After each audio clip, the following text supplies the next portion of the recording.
Good morning, everybody. Children, today we are learning about 5th class English textbook last lesson, a birthday letter. పిల్లలు ఈరోజు మనం 5th క్లాస్లోని English subject నందు last lesson and 8th lesson అనమాట. ఈ birthday letter గురించి మనం తెలుసుకుందాం, ఓకేనా? In this lesson, all of you please look at the picture and answer the questions that follows. Activity 1. Can you identify the person in the picture? Who are they?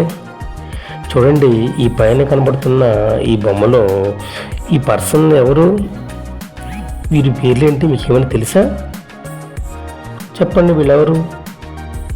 Yes, ఈయన జవహర్లాల్ నెహ్రూ గారు మరియు వారి అమ్మాయి ఇందిరా గాంధీ గారు అనమాట. అయితే ఇందిరా పిలుస్తాం. Second, what is the relationship between these two? వీరిద్దరి యొక్క రిలేషన్షిప్ ఏమిటి, అంటే వీరిద్దరి మధ్య సంబంధం ఏమిటి అని చూస్తే ఫాదర్ అండ్ డాటర్, వీరిద్దరు కూడా తండ్రి కుమార్తె అనమాట. మూడవది, how did they serve our country?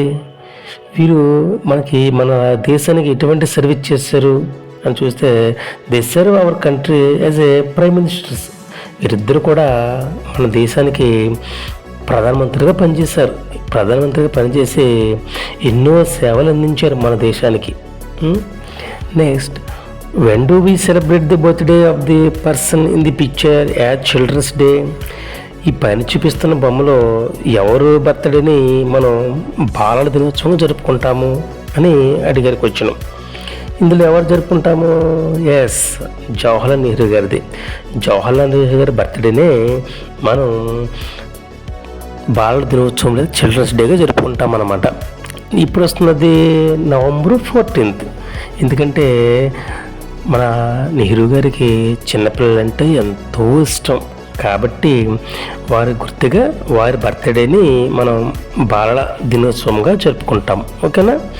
Next, how does your father express his love for you? మీ ఫాదర్, మీ తండ్రి గారు మీ మీద ఏ విధంగా ప్రేమని ఎక్స్ప్రెస్ చేస్తారు, అది ఏ విధంగా తెలుపుతారు ప్రేమని? Yes, my our father express to give some gifts for birthday and another festivals. అంటే ఏదన్నా ఫెస్టివల్స్ అప్పుడు కానీ బర్త్డే సమయంలో మన ఫాదర్స్ ఏం చేస్తారు, మనకి తండ్రికి మనకి ఏదైనా మంచి మంచి గిఫ్ట్స్ అనేవి ఇస్తూ ఉంటారు అన్నమాట. ఆ విధంగా తండ్రి వారి ప్రేమని మన మీద ఆ విధంగా చూపిస్తారనమాట, ఓకేనా? నెక్స్ట్, రీడింగ్ పార్ట్కి వెళ్దాం.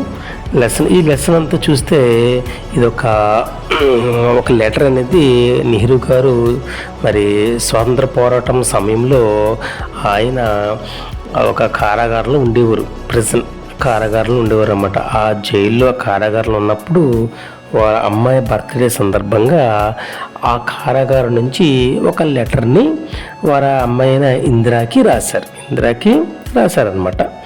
అయితే ఈ విధంగా లెటర్ రాశారు. ఆ అమ్మాయికి బర్త్డే పరంగా ఏం చెప్పారనేది మనకి వివరంగా ఇందులో మనం తెలుసుకుందాం, ఓకేనా?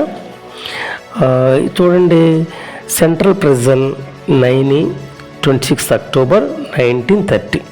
అంటే సెంట్రల్ ప్రిజన్ నుంచి, మన సెంట్రల్ జైలు నుంచి, సెంట్రల్ ప్రిజన్ నుంచి 9 నుంచి రాస్తున్నారు లెటర్ అనమాట. ఏమనంటే చూద్దాం. My dear Indira, on your birthday you have been in the habit of receiving presents and good wishes. అమ్మా ఇందిరా, నీ బర్త్డే రోజున నీకు ఎంతోమంది నీకు గిఫ్ట్స్ పంపడం, వాళ్ళ నుంచి ఒక మంచి విషెస్ నీకు చెప్పడం అనేది ప్రతి సంవత్సరం జరిగే ఒక అలవాటు కదా. అయితే నేను ఆ good wishes you will still have in full measure. నేను కూడా నా తరపున ఒక మంచి విషెస్, ఒక మంచి ఆశీర్వాదం నీకు అందిస్తున్నాను, లేదా నీకు మంచి దీవెని నీకు తెలుపుతున్నాను, నిండైన దీవెని తెలుపుతున్నాను అని నెహ్రూ గారు చెప్తున్నారు. But what present can I send you from Naini present? నేను నీకు దీవెని తెలగలుగుతున్నాను, కానీ నేను అందరిలాగా గిఫ్ట్స్ ఎలాగైనా పంపగలను గిఫ్ట్స్? ఎందుకంటే మన నెహ్రూ గారు ఎక్కడున్నారు? అక్క సెంటర్ ప్రెజర్ ఉన్నారు కాబట్టి గిఫ్ట్ అయితే నేను పంపలేను కానీ దీవెనలు అయితే నేను పంపగలను అని మనం చెప్తున్నారనమాట. ఓకేనా. Next, my presents cannot be very material or solid. నేను నా యొక్క గిఫ్ట్స్, ప్రజెంట్స్ అంటే ఇక్కడ గిఫ్ట్ అండి, ఆ ప్రజెంట్స్ అయితే నేను I cannot be very material, నేనైతే ఎటువంటి వస్తువులు నేను ఇవ్వలేను. They can be of the mind and spirit. కానీ నేను ఏమి ఇవ్వగలను? నీ మైండ్కి, నీ యొక్క మనసుకు సంబంధించిన కొన్ని విషయాలు నేను తిరిగి చెప్తాను, కొన్ని విషయాలు నేను పంపగలుగుతున్నాను. Things that even the high walls of present cannot stop. కానీ నేను చెప్పే, నీ మనసుకు సంబంధించి చెప్పే ప్రతి విషయము కూడా అది ఈ జైలు గోడలు దాటి నీ దగ్గరకు వస్తాయి. అంటే నేను చెప్పే విషయాలు జైలు గోడలు కూడా, అంత ఎత్తైన గోడలు కూడా ఏమీ చేయలేవు అని వాళ్ళ నాన్నగారు అంటే నెహ్రూ గారు వాళ్ళ అమ్మాయితో చెప్తున్నారనమాట. నెక్స్ట్ పేర చూడండి. You know sweet heart. సాధారణంగా మనకి ఇష్టమైన వ్యక్తుల్ని ఏమని పిలుస్తాము? స్వీట్ హార్ట్ పిలుస్తాం. అంటే ఇంట్లో మన ఎవరిని, అబ్బాయిని అంటే కొడుకుని కానీ కూతుర్ని కానీ అలాగా పిలుస్తూ ఉంటాం, ఎంత ముద్దుగా అనమాట. ఆ విధంగానే నెహ్రూ గారు కూడా వాళ్ళ కూతురైన ఇందిరాని ఏమి పిలిచారంట? యు నో స్వీట్ హార్ట్, నీకు తెలుసమ్మా, how I dislike sermonizing and doling out good advice. నీకు తెలుసు కదా నేను కొన్ని ఇష్టపడను. ఏం ఇష్టపడుతున్నాడు? సెరమోనైజింగ్, ఉపన్యాసాలు కానీ, లేదంటే డాలింగ్ అవుట్ గుడ్ అడ్వైజ్, ఎవరికైనా సలహాలు ఇవ్వడం కానీ నాకు ఇష్టం ఉండదు. అది తెలుసు కదా, అది నేను ఎప్పుడూ ఇష్టపడను. I have always thought that the best way to find out what is right and what is not right.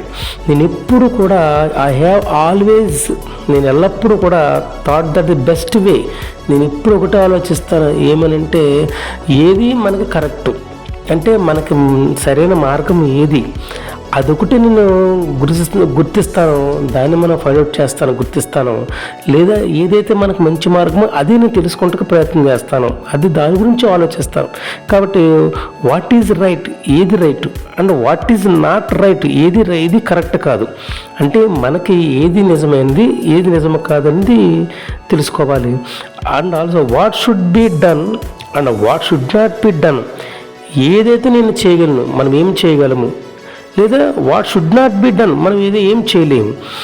Is not by giving a sermon but by talking and discussing. అయితే మనం ఏదైతే చేయగలమో అదే చేయాలి, ఏదైతే చేయలేమో వదిలేసుకోవాలి. It's not by giving a sermon. నేను ఎవరికి కూడా ఇటువంటి మోరల్ వాల్యూస్ కూడా చెప్పను, అంటే సలహాలు మోరల్ వాల్యూస్ అని అంటాం. ఇక్కడ సెర్మాన్ అంటే మోరల్ సబ్జెక్ట్, అంటే ఒక వ్యక్తికి ఎవరికి కూడా నేను మోరల్ సబ్జెక్ట్ కూడా ఇవ్వను. అయితే బట్ కానీ ఏమంటాడు? By talking and discussing and out of discussion some times a little bit of truth comes out. మనం మాట్లాడేటువంటి మాటలు ద్వారా కానీ, మనం డిస్కసింగ్ అంటే మనం ఒకరితోటి కొన్ని సంప్రదింపులు చేయడం ద్వారా కానీ, అంటే ముఖముఖగా మాట్లాడడం ద్వారా కానీ, మన మాటల ద్వారా, మన ముఖముఖిగా మనం మాట్లాడే మాటల ద్వారా తప్పనిసరి కొన్ని సమయాల్లో నిజాలను బయటపడుతుంటాయి. None of us need to imagine that we have learned everything worth learning and become very wise. చూడండి, అయితే మనం చెప్పిన అంశాలు మనకు ఇమేజిన్ అంటే మన కళ్ళ ముందు కనపడపోవచ్చు, కానీ అది అవసరం లేదు. కానీ మనం మాట్లాడే మాటలు అనేవి మనం నేర్చుకున్న అంశం అనేది జీవితాంతము మనం ఎప్పుడు చూసిన everything worth learning and become very wise, అదే మనం నిలబెడుతుంది, అదే మన నిజాయితీని నిలబెడుతుందని ఈయన చెప్పడం జరిగిందనమాట. అంటే ఈ పేరలో ఆయన ఏం చెప్తున్నారంటే, నేను సాధారణంగా ఉపన్యాసాలు లేదంటే సలహాలు ఇవ్వడం నాకు ఇష్టం ఉండదు, అయినటువంటివి కాదు. కానీ ఎల్లప్పుడూ నేను ఎలా ఆలోచిస్తాను, మనం ఏదైతే మన ఏ మంచి మార్గం అయితే ఉందో ఆ మంచి మార్గం కోసం వెతుకుతాను, అది గుర్తించి అందులోనే ఆ మంచి మార్గం ఏ విధంగాలో మనం ప్రయత్నం చేయాలి, ఆ మంచి మార్గం ఎలా వెళ్ళాలి అనేది మాత్రమే నేను ఆలోచిస్తాను అని చెప్తున్నారు. మనకి ఏది మంచిది ఏది చెడు, అలాగే మనం ఏం చేయగలము మనం ఏం చేయలేము అనేది మాత్రం నేను ఆలోచిస్తాను. ఎవరికి కూడా కొన్ని అదే సలహాలని నేను ఇవ్వలేను. అయితే మనం మాట్లాడటం ద్వారా కానీ లేదంటే మన ముఖముఖం డిస్కస్ చేయడం ద్వారా కానీ విషయాన్ని నిజాలని వాటందరూ అవే బయటకు వస్తాయి. కాబట్టి మనం దాన్ని ఇమేజ్ని చేసుకుంటే అంటే మనం చూడలేము, మనకు అవసరం చూడలేకపోయినా కానీ మనం నేర్చుకున్న అంశం అనేది జీవితాంతం మనకి తోడుగా ఉంటుందని చెప్తున్నాడు అన్నమాట ఈ ఫస్ట్ పేరాలో. అయితే దీనికి ఆయన నెక్స్ట్ థర్డ్ పేర ఏం చెప్తున్నారంటే బాపూజీ ఈజ్ ఇన్ ప్రిజన్. అయితే ఆయనతో పాటు బాపూజీ గారు కూడా ప్రిజన్లో ఉన్నారంటే, ఆ సెంట్రల్ జైల్లో ఉన్నారంట. But the magic of his message has stolen the hearts of Indian millions. కానీ మహాత్మా గాంధీ గారు ఆ జైల్లో ఉన్నప్పుడు ఆయన యొక్క మాటలు లేదా ఆయన యొక్క మెసేజ్ సమాచారం అనేది మొత్తం ఇండియాలో ఉన్నటువంటి భారతదేశంలో ఉన్నటువంటి కొన్ని వేల మంది మనసులు గెలుచుకుందంట ఆయన యొక్క సమాచారానికి మెసేజ్ అనేది. సో అదొక మ్యాజిక్ లాంటిది. ఎందుకంటే నిజంగా ఒక అద్భుతమని మనం చెప్తాం. అద్భుతము ఎందుకంటే ఆయన యొక్క మెసేజ్ అంత బలంగా ఉంది, ప్రతి ఒక్కరికి హృదయాల్లో దోచుకుంది ఆయన యొక్క message. Men and women and even little children come out of their little shells and become India's soldier of freedom. మగవాళ్ళే కాదు, ఆడవాళ్ళే కాదు, చిన్నపిల్లలతో సైతం సహా అందరూ ఏమనుకున్నారంటే మన దేశాన్ని స్వతంత్రం కోసం ఖచ్చితంగా పోరాటం చేయాలి, ప్రతి ఒక్కరు కూడా ఒక యోధుల్లాగా తయారు కావాలనేటువంటి ఒక ఆశ, వారి ఒక మనసులో ఒక దృఢమైన నమ్మకం ఏర్పడిందంట ఆ గాంధీ యొక్క మాటల వల్ల. అంత ఆయన మాటలు మన భారతదేశంలో ప్రతి ప్రజలు కూడా అంత ప్రభావితం చేశాయని చెప్తున్నారు. Today we are making history and I are fortunate to see the happening before our eyes and to take some part ourselves in this great drama. చూడండి ఇంకేం చెప్తున్నా నెహ్రూ గారు. In India today we are making history. నిజంగా ఈరోజు చూస్తే ఈరోజు మనం ఒక అతి పెద్ద చరిత్ర మనం తయారు చేయబోతున్నాం. అండ్ యూ అండ్ ఐ, అందులో ఆ చరిత్రలో నువ్వు మరియు నేను ఇద్దరం కూడా are fortunate to see this happening. అందులో మనం ఉండడం అంటే ఈ చరిత్రలో నీవు నేను ఉండడం అనేది ఒక గొప్ప అదృష్టం అమ్మా. Before our eyes and to take some part ourselves in this great drama. ఇటువంటి చరిత్రలో మనం కూడా నిలవడం అనేది జీవితంలో ఒక పెద్ద అదృష్టము, మనం చేసుకున్న పెద్ద అదృష్టము. ఇది మన కళ్ళతో చూడడము ఇంకా ఎంతో మనంతా ధన్యులము అని మన నెహ్రూ గారు చెప్తున్నారన్నమాట. అంటే ఈ రెండో పేరులో ఆయన ఏం చెప్తున్నారంటే గాంధీజీ గారు కూడా ప్రెజెంట్ అంటే ఆ యొక్క జైల్లో ఉన్నప్పుడు వారు ఒక మెసేజ్ అనేది ఇచ్చారు. ఏమని, మనం దేశం కోసం పోరాటం చేయాలనేటువంటి మెసేజ్ ఇస్తే ఆ మెసేజ్ని మొత్తం భారతీయులందరూ కూడా ఆ మెసేజ్ని స్వీకరించి నిజంగా దానికి వారు అట్రాక్ట్ అంటే ఆయన మాటలకు ఆయన మెసేజ్కి సందేశానికి ఎంతో ఇష్టపడి ఆ యొక్క హృదయాల్ని గెలుచుకున్నారు. ఎవరు, మన గాంధీ గారు. అంటే ఆయనకి మెసేజ్ అంత బాగుందన్నమాట, అంత బాగా నచ్చింది. మనందరం కూడా దేశం కోసం పోరాడాలి, ఒక సైనికుల్లాగా పోరాడేటువంటి ఒక తపన, ఒక ఆలోచన ప్రతి ఒక్క భారతీయుల్లో కలిగింది ఆ యొక్క గాంధీ గారి మాటలకి. కాబట్టి ఇటువంటి సమయంలో అంటే ఇటువంటి భారతదేశం కోసం స్వంత సంగ్రామంలో నీవు నేను కూడా పాల్గొనడం అనేది మనం చేసుకున్న అదృష్టము. అది మన కళ్ళతో చూస్తున్నందుకు ఇంకా మనంతో గర్వించదగ్గ అంశమని చెప్తున్నారు ఈ యొక్క పేరాలో. Next para, what part shall we play in it. అయితే ఇప్పుడు మనం చేయాల్సిన పని ఏంటి, ఇప్పుడు మనం ఎటువంటి వర్క్ చేయాలి ఈ సమయంలో అని అంటే, it is no easy matter to decide. ఇది అంత తొందరగా నిర్ణయం తీసుకునే మ్యాటర్ అయితే కాదు అని చెప్తున్నారు. What is right and what is not. ఏది రైటు అంటే ఏది నిజము, ఏది కాదు. Never do anything in secret or anything that you would wish to hide.